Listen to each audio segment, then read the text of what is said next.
Estamos aquí con una amiga que la verdad es que siempre pasaba algo que ella llegaba. Hoy no sé cómo hizo para llegar, la verdad, pero bueno. Siguen pasando cosas. Siguen pasando cosas. La magíster Silvia Bersaniel está con nosotros. ¿Qué tal, Silvia? ¿Qué ¿Cómo tal? estás? Buen día. ¿Cómo andan? ¿Pudiste llegar? Sí, un gusto estar acá a pesar del correr, pero bueno, un placer. Bueno, gracias por hacerte el tiempo con una agenda bastante complicada estos días. Como estuvimos comentando antes, el lanzamiento del informe mundial sobre discapacidad en español que lo organizó CONADIS y lo que justamente estuvo ayer también en Tigre respecto a la educación, y que ambos eventos te tuvieron a vos.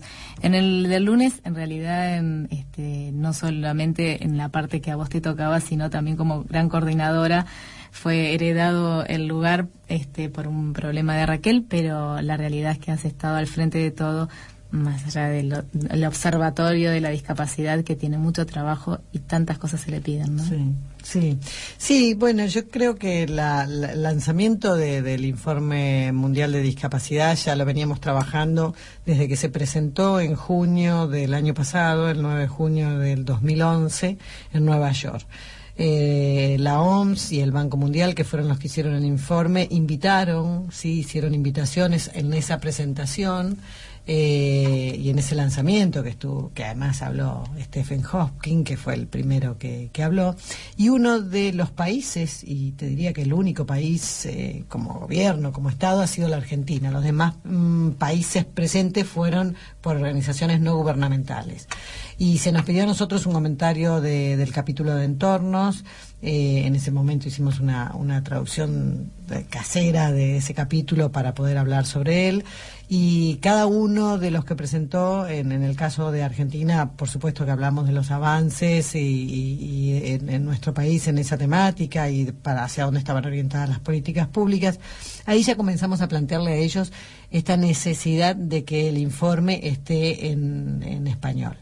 Ellos se comprometieron a hacerlo en español, también se planteó que cuando estuviera se iba a hacer en Argentina, sacaron un resumen, que eso difundimos todo el año pasado, y el resumen está en la página web también, y nosotros de hecho empezamos a trabajar con las recomendaciones, se circularon, se hicieron reuniones antes, incluso fue previo al observatorio, se hizo una reunión con el grupo de trabajo que ya habíamos hecho el informe, de análisis de este resumen, y de esas recomendaciones incluso uno de los avances después fue el reglamento que se está trabajando, no es reglamento, se llama protocolo de atención a las personas con discapacidad en situación de emergencia, precisamente en función, porque lo veníamos trabajando, porque era una de las recomendaciones. Y esa fue una propuesta del Ministerio de Defensa en esa reunión, incluso que hicimos para el tratamiento de las recomendaciones. Así que bueno, creemos que ha sido también muy bueno que se haya hecho y se haya concretado como se había planeado en Argentina.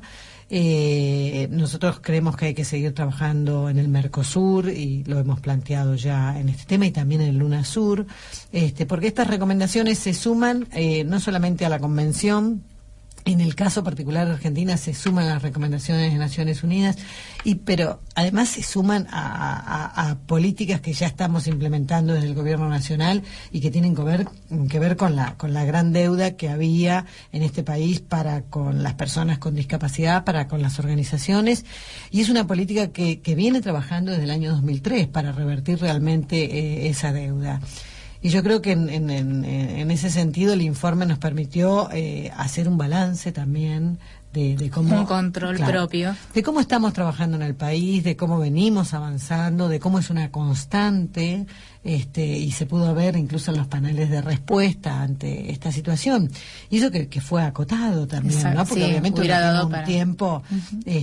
Eso sin dejar de desconocer lo que dice incluso y permanentemente nuestra presidenta, que es de reconocer las deudas que aún existen. Si no está todo resuelto, eso lo sabemos, pero por eso también estamos trabajando muy fuertemente en eso. Pero es necesario también reconocer cómo estábamos antes del 2003 y cómo hemos avanzado. Yo creo que uno de los números incluso más gráficos fue el tema de las pensiones. Esto muestra claramente para qué lado van las políticas públicas en este país. La asignación universal por hijo, con discapacidad, que bueno, mostramos los números de cómo se había avanzado, pero también se reconoce que además es 4 veces mayor en relación a un hijo sin discapacidad. O sea que eso también es importante, está mostrando para dónde se orientan las políticas públicas en nuestro país. Sí, la necesidad además de formar, digamos, todo un grupo de gente con nuevas expectativas, con nuevas cabezas, con nuevas ideas, y cambiar todo este programa ya existente que, sirvió hasta un momento, y empezar a revisar un poquito, así como se está revisando el Código Civil, revisar otras tantas cosas, y que justamente el eje fundamental para muchos pasa por la educación, porque es lo necesario, porque sin educación no tenemos un futuro para esta sociedad, y el tema de la educación inclusiva es el tema, digamos, el gran tema a revisar, ¿no es cierto? Sí, es uno de los grandes temas a revisar realmente, porque, a ver, esto no sucede aisladamente. Uh-huh. No, la verdad que no sucede aisladamente, y de eso tenemos que ser conscientes. Este cambio de paradigma a nivel mundial de la discapacidad, la verdad que Argentina tiene la suerte de estar viviendo también un cambio a nivel de política pública, un cambio a nivel de política en Argentina, un cambio que tiene que ver con una política pública en base de los derechos humanos, y por eso creo que Argentina estamos en una situación extraordinaria para poder trabajar este cambio, para poder acompañar este cambio, para poder continuar impulsando este cambio. Porque, en primer lugar, porque es un proceso, en primer lugar, porque, como dijiste también, es un cambio, y yo antes decía de chip, y lo sigo sosteniendo ahora, que no es de chip, es de software, con lo cual es más serio, y no solamente en educación, es un cambio en empleo, es un cambio en salud, porque es un cambio de modelo, es un cambio en las organizaciones no gubernamentales, es un cambio de la dependencia a la autodeterminación, que también ayer se nombró bastante. Uh-huh. Bueno, es un cambio muy importante que yo creo que se viene acompañando en materia de política pública. En educación inclusiva también, yo como comentaba, y lo digo en todos lados de donde puedo, o sea, el Gobierno Nacional y desde el Ministerio de Educación se viene acompañando con políticas públicas que tienen que ver con la educación inclusiva. La propia ley de educación lo plantea, pero la verdad que la autonomía de las provincias hace que las escuelas y los ministerios de educación provinciales son los que establezcan sus propios programas, con lo cual esto también es una cuestión de las provincias. Y esto no lo digo como, a ver, me quiero lavar las manos. No, uh-huh. No sé si lo sabe la gente, pero lo digo, yo soy de La Pampa, vengo acá y estuve a cargo de la Dirección de Educación Inclusiva en la provincia de La Pampa. Nosotros llevamos adelante un proceso de educación inclusiva en La Pampa, que implica estrategia, que implica planificación, que implica, la verdad, que un plan de trabajo, que incluso se pudo mostrar el otro día cómo lo está llevando adelante Portugal, y muchos países lo vienen haciendo, y muchos otros no. Esto realmente hay que reconocerlo también, y una provincia lo puede hacer. Y también es necesario recordar que muchas provincias están llevando adelante un cambio de una manera lenta, sin ninguna duda. Los cambios muchas veces no son como uno quiere que sean. Y nosotros, y particularmente yo creo que este cambio de la educación inclusiva implica un debate importante, implica un reconocimiento, de lo que se estaba haciendo bien y lo que se estaba haciendo mal, y en ese caso hacer un replanteo para poder brindar una educación inclusiva no solamente para que las personas con discapacidad y los estudiantes con discapacidad, los niños, los jóvenes, los adultos, puedan ir a la escuela común, sino que también puedan ir todos aquellos estudiantes que están en riesgo de quedar excluidos de la educación. Y esto es claro, que el Ministerio de Educación viene trabajando muy fuertemente en este aspecto. Por lo tanto, creo que también es un importante debate que hay que darlo hacia las personas con discapacidad, hacia las organizaciones de personas con discapacidad. Porque yo cuento siempre el ejemplo de Brasil, que propone la educación inclusiva. Parte de la negativa a este paso, a este avance que hizo la política pública en el gobierno de Brasil, bueno, fue contrarrestada por las organizaciones no gubernamentales. Pero esto también muestra este cambio. O sea, esto sucede porque estamos en un gran debate hacia adentro. Por supuesto, es la resistencia. Porque así como hablamos de la resistencia para la autonomía, también tiene que ver con la resistencia que, bueno, si mando a mi hijo a una escuela común, va a ser objeto de burla. Sí, Bulit Goñi comentaba ayer, decía, esta resistencia al cambio, es cambiar también la familia. Claro, por eso, es el entorno. Por eso digo, cuando hablaba de educación, es verdad, mencioné la educación inclusiva, pero también es la educación de toda la sociedad, ¿no es cierto? Empezando por los más chicos. Y muchas veces los cambios empiezan justamente en ese lugar, ¿no? En los más chiquitos que llevan también la información a sus casas. Entonces, para lograr una educación inclusiva, sin lugar a dudas, está manejado por adultos, con lo cual, si no cambiamos la sociedad... Yo ayer no lo recordé en la charla, pero después lo recordaba conversando con gente. No sé si han leído el libro El águila y la gallina de Boff. Y que toma la parábola del águila y la gallina precisamente, ¿no? Y es un educador, un político africano que en una discusión por la independencia, por la liberación o por seguir sometido, él cuenta cómo un naturalista llega a un lugar donde un señor tenía cautivo un águila y lo hacía vivir como gallina. Y entonces el naturalista le decía, no, pero es un águila, usted no la puede hacer vivir como... La voy a sintetizar, es muy interesante, la pueden encontrar en cualquier lugar y leerla. Usted la tiene que hacer vivir como un águila porque tiene que ir hacia el sol, porque el águila... No, decía, pero ella está criada como gallina y va a seguir como gallina. Entonces el naturalista se esfuerza, y el águila, cada vez que la ponían para que vuele al sol y sea un águila, ¡pum!, se largaba de vuelta al gallinero a comer, porque además este señor que la tenía cautiva le tiraba la comida para que no salga a volar como un águila, bueno, y lo logra. En estas cuestiones también hay que tener en cuenta la fábula o la parábola del águila y la gallina, porque son tantos años, ¿no? Tantos años que liberarse de este modelo, porque esto también tiene que ver con un modelo de país. Por eso digo que las cuestiones no son aisladas. Liberarse de un modelo neoliberal también implica una construcción contra cultura. Liberarse de un modelo de educación o de lo que fuera, porque no estaba alejado en la educación de ese modelo neoliberal.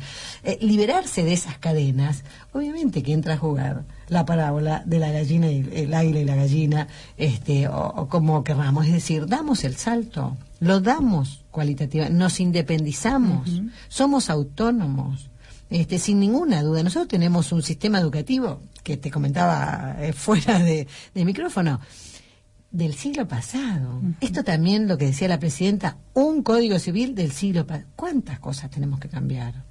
Y en eso, ¿cuántas cosas también a nivel mental? O sea, porque tiene que ver con la cultura. ¿Qué es lo que plantea la gente? Pues yo tengo que cambiar ahora, justo ahora, si yo venía de este sistema. Bueno, esa es la resistencia al cambio. Yo comentaba también ayer que se mostró toda la modificación que viene haciendo Portugal con la ley de educación inclusiva, el plan que tiene desde el 2008, es decir, que llevamos 4 años, y estuve con organizaciones no gubernamentales de Portugal, y el planteo que hicieron de la educación inclusiva fue un desastre. Y esto lo que quiero mostrar es lo negativo y lo positivo, el águila y la gallina, en todo caso. Y entonces... yo la verdad que le dije a la organización no gubernamental, y había muchas otras organizaciones, digo, mire, yo la verdad que me alegro que sea un desastre, como usted lo ve que es un desastre, porque ningún cambio se da con una tranquilidad y una armonía. Claro, y que a todos no existe. Siempre ante un cambio hay resistencias, hay caos. El caos es parte del cambio. Exacto. Entonces yo le decía, mire, en buena hora que usted vea en un caos, porque es parte del cambio. Quiere decir que ustedes vienen avanzando, quiere decir que están logrando romper con el viejo paradigma, con el de la dependencia, o el de un sistema educativo segregador, y están pudiendo avanzar hacia una educación inclusiva. La educación inclusiva cuestiona a este viejo sistema educativo, cuestiona al sistema educativo anterior, ¿no? Cuestiona lo que muchos autores argentinos plantean como el fuera de foco del sistema educativo. Es decir, pone sobre la mesa un debate que ya viene siendo. O sea, nadie es ajeno. Los grandes estudiosos de nuestro país, incluso el propio ministro de Educación, no es ajeno a este cambio. Pero este cambio tiene que ser acompañado también por la ciudadanía. Esto es fundamental. Es así. Este país está haciendo otro porque la ciudadanía acompaña, porque la ciudadanía toma conciencia, porque todos los ciudadanos tomamos conciencia. Es construcción ciudadana. Entonces, eso también me parece importante, porque como de repente y a ver, el gobierno, no es una cuestión sola. El gobierno está orientado, y además creo que hay muestras claras, o sea, las políticas son claras, basadas en los derechos humanos, estamos yendo, pero también es un debate que nos debemos. Y esto también lo digo porque vengo trabajando hace 30 años y soy una activista de los derechos de las personas con discapacidad y conozco este debate. Sí, es cierto, no es una cuestión nueva, solamente seguir adelante para algunos es como decir, bueno, hace tanto tiempo que se viene discutiendo siempre lo mismo y es ver, digamos, el vaso medio vacío y no el medio lleno, y yo creo realmente que siempre tenemos que ver el medio vaso lleno, porque si no, no podemos avanzar. Bueno, nos quedamos en el cuestionamiento permanente. Yo creo también en eso, nuestra presidenta del Consejo Nacional Coordinador siempre dice esto, la construcción es colectiva. Esto es real, nadie hace solo las cosas, la construcción es colectiva, es decir, ni la sociedad civil hace solo las cosas, o los ciudadanos solo, ni los gobiernos hacen solo las cosas. Esto es una construcción colectiva, y la verdad que este país, en el tema de educación inclusiva, en el tema de discapacidad y de todos los aspectos que tienen que ver con la discapacidad, como es transversal a la política pública, o la construimos entre todos, o la verdad que no la construimos. Esa es la realidad. Incluso en el disenso, porque yo me parece extraordinario el poder participar, el poder discutir, el poder encontrar gente que no esté de acuerdo, el que pueda dar sus razones, porque también se construye de ese modo. Por supuesto. Antes no teníamos esta participación, y de eso tenemos que ser conscientes. Es nuestra presidenta, nuestro expresidente Néstor Kirchner, el que, la verdad, habilita esta participación. Y el debate es importante para construir, para conocer lo que pensamos, para avanzar, y hacer esta construcción colectiva. Es necesario. Es necesario, y son oportunidades de crecer. Yo creo que esto lo tenemos que hacer. Sí, aunque sea para que vengan justamente y planteen, de hecho es lo que pasó el lunes, muchos han planteado sus posturas por ahí de disenso de lo que se estaba planteando, y generó en quien estaba haciendo la disertación la pregunta de decir, bueno, a ver, ¿cómo lo podemos mejorar? ¿Qué podemos hacer? O darle una respuesta que tal vez no sabían. Porque también hay mucha desinformación aún internamente, por más que seamos un país federal y que esto depende de cada provincia. Dentro de la misma provincia hay muchos que están desinformados. Bien, esto se pudo ver, había provincias que consultaban cuestiones, y nosotros decimos, bueno, pero hay un Consejo Federal, hace, más de 10 años que se viene trabajando. Es decir, que en este aspecto también, uno, como ustedes verán, para nosotros también una cuestión de la comunicación es esencial en la toma de conciencia, no solamente porque lo diga el artículo 8, sino porque estamos absolutamente convencidos que es así, y que además con esta información tenemos que llegar a todo el país. Eso ustedes lo saben, porque además trabajamos muy juntamente con ustedes y con muchos otros medios, y antes esta comunicación no existía. Entonces, el observatorio mismo, se le cuestiona al observatorio que no se atiene al artículo 33, algo que no negamos, sí planteamos la cuestión de efectividad, pero además planteamos esta cuestión de poder sentarse y de poder hacer planteos. O sea, el observatorio no es un espacio solamente de funcionarios de gobierno, el observatorio es un espacio también de las organizaciones de la sociedad civil. Y cuando hablamos del Observatorio Nacional, el que está en CONADIS, y que nosotros decimos tiene que haber representación de las federaciones o de las organizaciones que nuclean al país es porque se discuten y se proponen cuestiones que tienen que ver con políticas macro, ¿no? Por eso también nosotros instamos a que se creen observatorios en las provincias y en la Ciudad Autónoma de Buenos Aires, porque es otra manera de hacer sinergia, de proponer, de hacer propuestas realmente proactivas en materia de discapacidad. No es un lugar que vamos a ir a depositar la queja, no es un lugar es un lugar donde tenemos que hacer propuestas de solución, y que tenemos que tener la mirada de todos. Entonces, eso es importante, es un lugar donde se sientan los funcionarios y escuchan, es un lugar donde los funcionarios plantean incluso sus cuellos de botella, sus dificultades, las propuestas, y también las organizaciones de la sociedad civil. Por eso es importante que se generen estos observatorios en las provincias como un espacio más de debate de las políticas públicas en discapacidad. Juntos, organizaciones de la sociedad civil, personas con discapacidad, obviamente, y funcionarios de gobierno. En realidad, porque funcionaría de la misma manera que estábamos diciendo recién respecto a que hay información que no se conoce, entonces justamente el crear el observatorio permitiría que más organizaciones pudieran participar. También el Observatorio Nacional en realidad está un poco más limitado, entonces al crear estos observatorios provinciales daría lugar a un debate local mucho más profundo para poder a su vez llevar esa información al Observatorio Nacional. Claro, sí, eso sin ninguna duda que es así, porque además las provincias tienen realidades que son absolutamente distintas. Yo siempre cuento el Observatorio de San Juan, que viene trabajando muy bien, el de Tucumán, que viene trabajando muy bien. El Observatorio de San Juan ha planteado grupos de trabajo que no están planteados a nivel nacional. Y bueno, eso es absolutamente válido e interesantísimo, pero muestra la particularidad de la provincia. Ejemplo, tiene un grupo de trabajo que tiene que ver con el tema de emergencias. Obviamente, porque es una zona de grado 4 en materia de sismos. Exacto. Y es una de las cuestiones importantes para esa región, en este caso, bueno, para la provincia de San Juan. Bueno, a ver, esto tiene que ver con las realidades regionales, pero el observatorio también tiene que tener en cuenta que básicamente busca monitorear la aplicación y el seguimiento de la convención, con lo cual es una voz más que permanentemente está diciendo, sí, cuidado, que acá estamos actuando en contra de la convención. ¿Por qué? ¿No? Cuidado, que no nos tenemos que salir de lo que dice la convención. La convención es ley, es supralegal, pero vos, como abogada, y nosotros, porque lo sabemos claramente, no se cumple.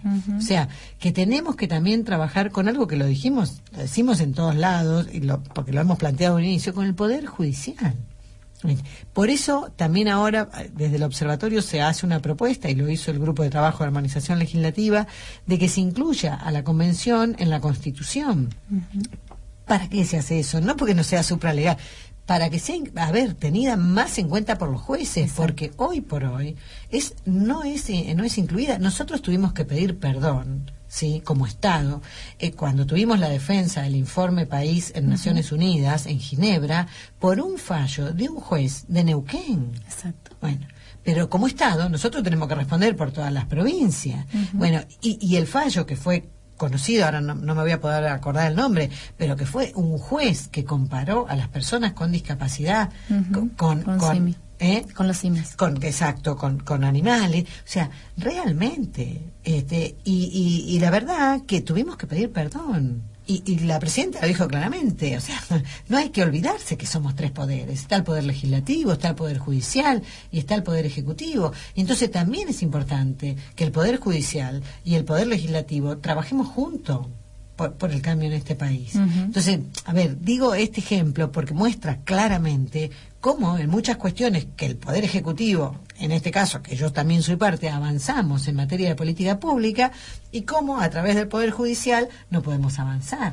Es como que a un carro, con 2 caballos solamente camine uno, ¿no? Y eso que venimos trabajando en el tema de capacitación, en el tema de difusión. Hace un ratito estuvo Horacio de Apadea, él hizo una actividad muy importante en el tema de judicialización. Nosotros venimos trabajando con capacitaciones permanentes, con los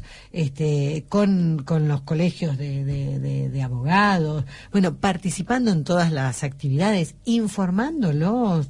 es decir, lo informamos personalmente. Nosotros hemos invitado al Poder Judicial que sea parte del observatorio, hemos invitado al Poder Judicial que sea parte cuando hicimos la respuesta del informe país y no participaron. La verdad que nosotros permanentemente estamos informándolo, haciéndolo partícipe. La Defensoría, por ejemplo, los defensores que vienen trabajando muy bien, ellos vienen de la Procuración General de la Nación, ellos vienen participando muy fuertemente en el observatorio y es muy bueno. Y yo lo reconocí en la última reunión que hubo grande del observatorio y en la quinta conferencia también de seguimiento del seguimiento de la convención, porque realmente hay un grupo importantísimo de procuradores de la Defensoría que viene trabajando en el cumplimiento de la convención. Bueno, y realmente eso es plausible, pero también hay que reconocer que por el otro lado del Poder Judicial en muchos otros fallos, claro, es muy grande y pasa así.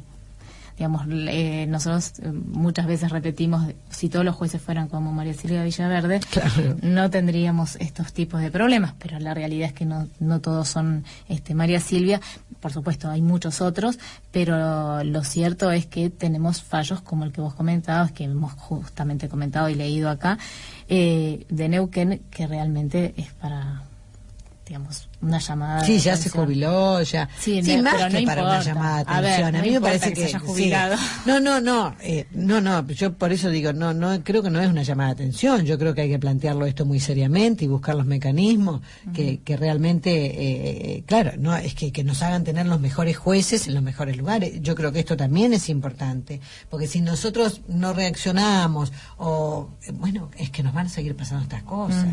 Entonces, es muy importante decir, no, es que, a ver, nosotros tenemos que trabajar junto con la justicia, nosotros tenemos que, además, cada vez que suceda algo así, señalarlo, subrayarlo y hacerlo saber. Porque, bueno, después de eso, y hace muy poco, hubo otra noticia de ese estilo en Mendoza, donde una persona también de la justicia hizo una comparación, ¿no?, del gasto de las personas con discapacidad en relación a... Entonces, todo esto marca que tenemos que seguir trabajando, todo esto marca que tenemos que seguir difundiendo, todo esto marca que tenemos que seguir subrayándole cada vez que suceda algo así a la justicia, que se está equivocando, ¿sí?, que realmente tenemos que tener como es supralegal la Convención de los Derechos de las Personas con Discapacidad, la Ley 26.378. Porque es esencial que se tome, no solamente, insisto, a nivel de la justicia federal, sino también en las justicias provinciales. Pero muchas veces, a pesar de que uno sabe que tiene este carácter supralegal, preguntan y dicen si se tienen que, si se aplica, si no se aplica, que si tienen que sacar una ley, si tienen que adherir.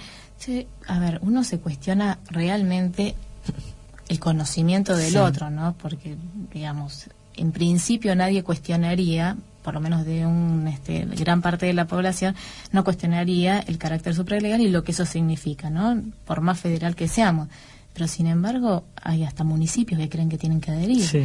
Entonces, es lamentable, porque en realidad, digamos, estamos hablando de mucha más falta de formación y de educación de la que creemos. Entonces, no estamos pensando en los chicos y también tenemos que pensar en los grandes, porque los grandes somos los que manejamos por ahora. Pensamos y trabajamos para que los chicos tengan una mejor sociedad y todo eso, pero mientras tanto estamos en esto y coincido que hay mucho trabajo para hacer, pero también coincido que hay mucho que se hizo y hay que reconocerlo y hay que valorarlo, porque no está bien no hacerlo.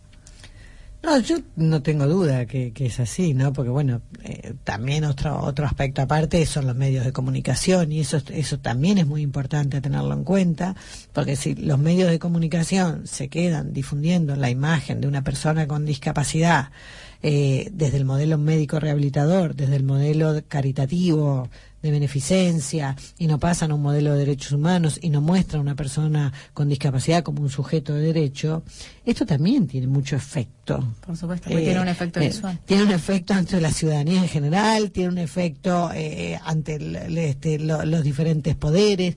Obviamente que es así. Entonces también yo creo que otro de los pilares esenciales son los medios de comunicación y bueno, nosotros también estamos trabajando muchísimo en este aspecto, con capacitaciones, con formaciones, con actualizaciones. Ahora vamos a involucrar a las universidades, a las propias personas con discapacidad, que bueno, que también es fundamental.